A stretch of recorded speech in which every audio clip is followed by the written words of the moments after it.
This video we're going to look at rationalizing the denominator. Rationalizing the denominator basically means getting rid of the surd of the bottom line of a fraction. So here, for example, we have got 1 over root 3.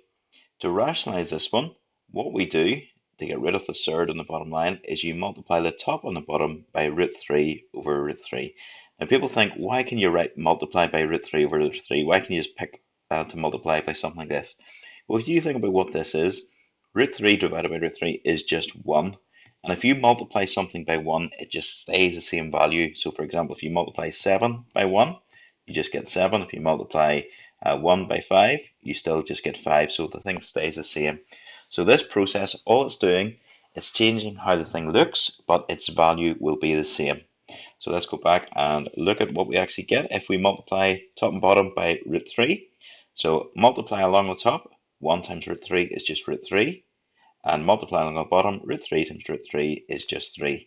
So if you've forgotten that, if you have root of a number times root of another, the same number I should say, you just get that number.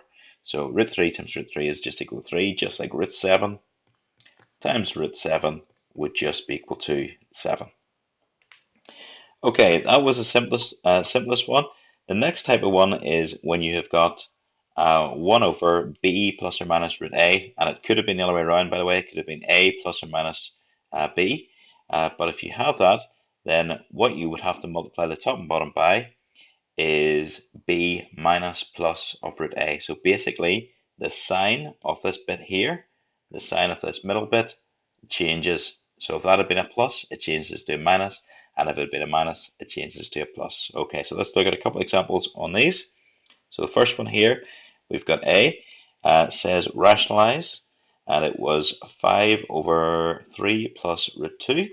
So that you're just going to write that again, 5 over 3 plus root 2, and you're going to multiply top and bottom by 3 minus root 2 and 3 minus root 2. Now I'm going to do this out the long way for the first example, and I'm going to show you a quicker way of doing it. So top line is just 5 upon 3 minus root 2. The bottom line is going to be 3 plus root 2 upon 3 minus root 2.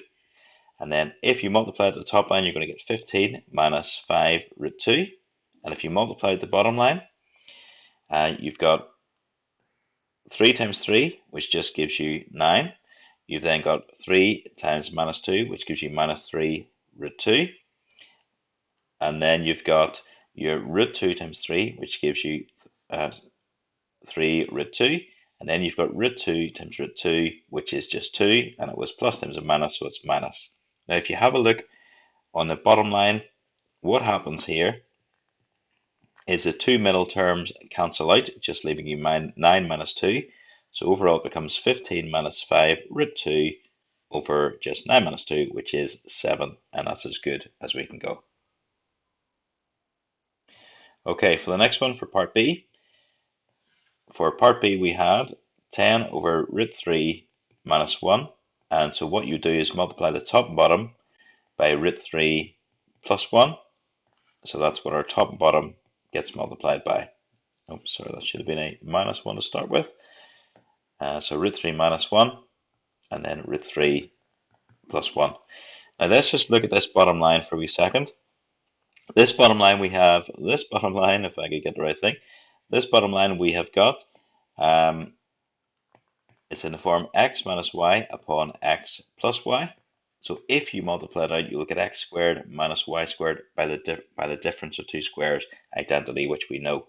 So here, that's what we're going to use, and it's going to save us a lot of time.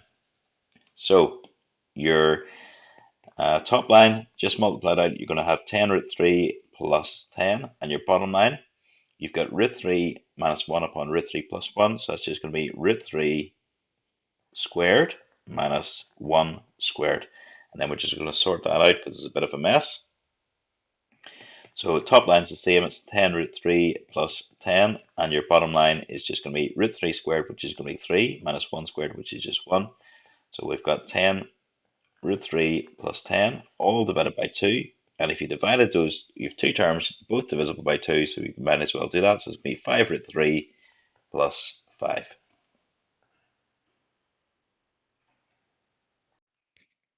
Okay, our last example here is given that root 3 is approximately equal to 1.732, find root 3 minus 1 all over root 3 plus 1.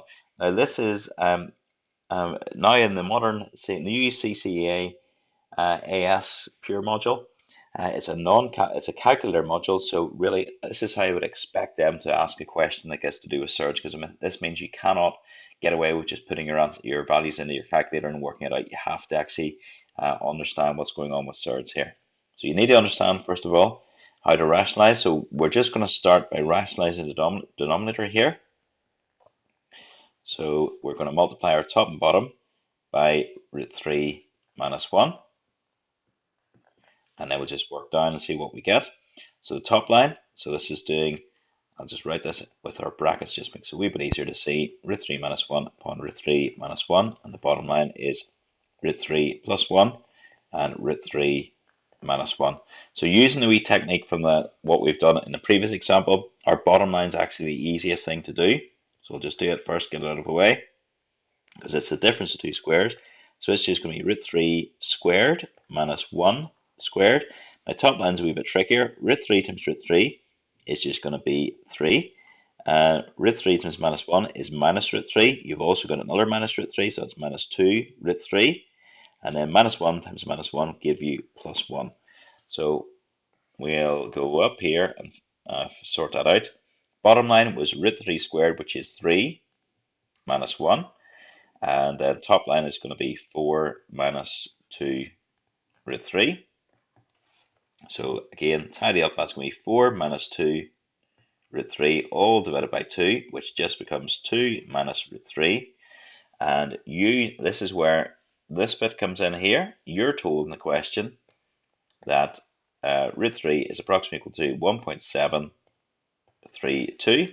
So if you take those away, that is going to be 0.268, and that is our answer.